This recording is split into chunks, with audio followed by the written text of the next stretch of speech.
In December of 1787, Thomas Jefferson composed a letter to James Madison with the beginning of an idea of a Bill of Rights, which the Constitution lacked. James Madison at first thought the Bill of Rights was unnecessary and reflected that lowly parchment barriers were insufficient and would not protect people's fundamental human rights. Later, Madison changed his mind and became a strong advocate for the amendments. On June 8th of 1789, the House introduced 17 amendments. By December of 1971, 3/4 of the states endorsed 10 of these amendments, which we now know as the Bill of Rights. The First Amendment protects important freedoms. The Second Amendment protects your right to own a weapon. The Third Amendment protects your right to not allow soldiers to live in your home. The Fourth Amendment protects your right to privacy, which means the police and the government cannot search your home or take anything without an extremely valid reason.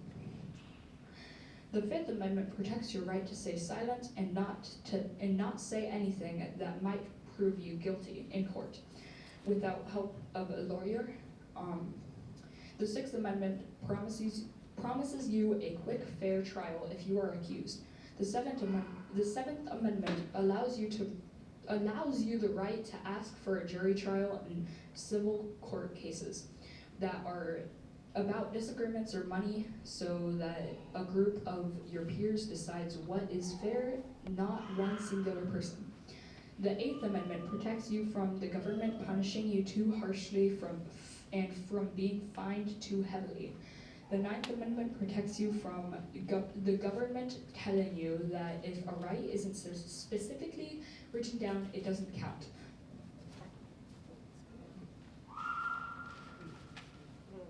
The 10th Amendment ensures that power is not given to the Constitution, does not go to the federal government, but goes to the state and the people.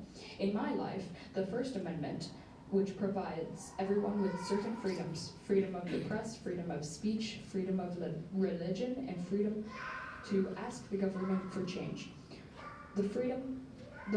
Ask the government for change, the freedom to gather peacefully, and freedom of expression affects me the most. Because of this amendment, I will not be convicted for how I choose to express myself, whether it be through what I wear, talk, or do. I am not restricted in my beliefs and can worship or not worship where and how I want. I cannot be punished for having my own opinions, even if they differ from the government's. The freedom of speech protects journalists so that I have access to an abundance of sources that are not censored by the government, and I am more easily able to research topics.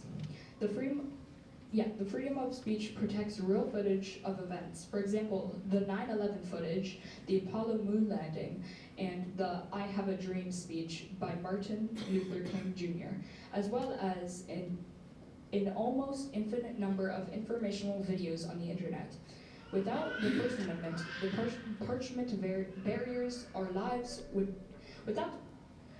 Without the First Amendment, the parchment barriers our lives would be immensely oppressed.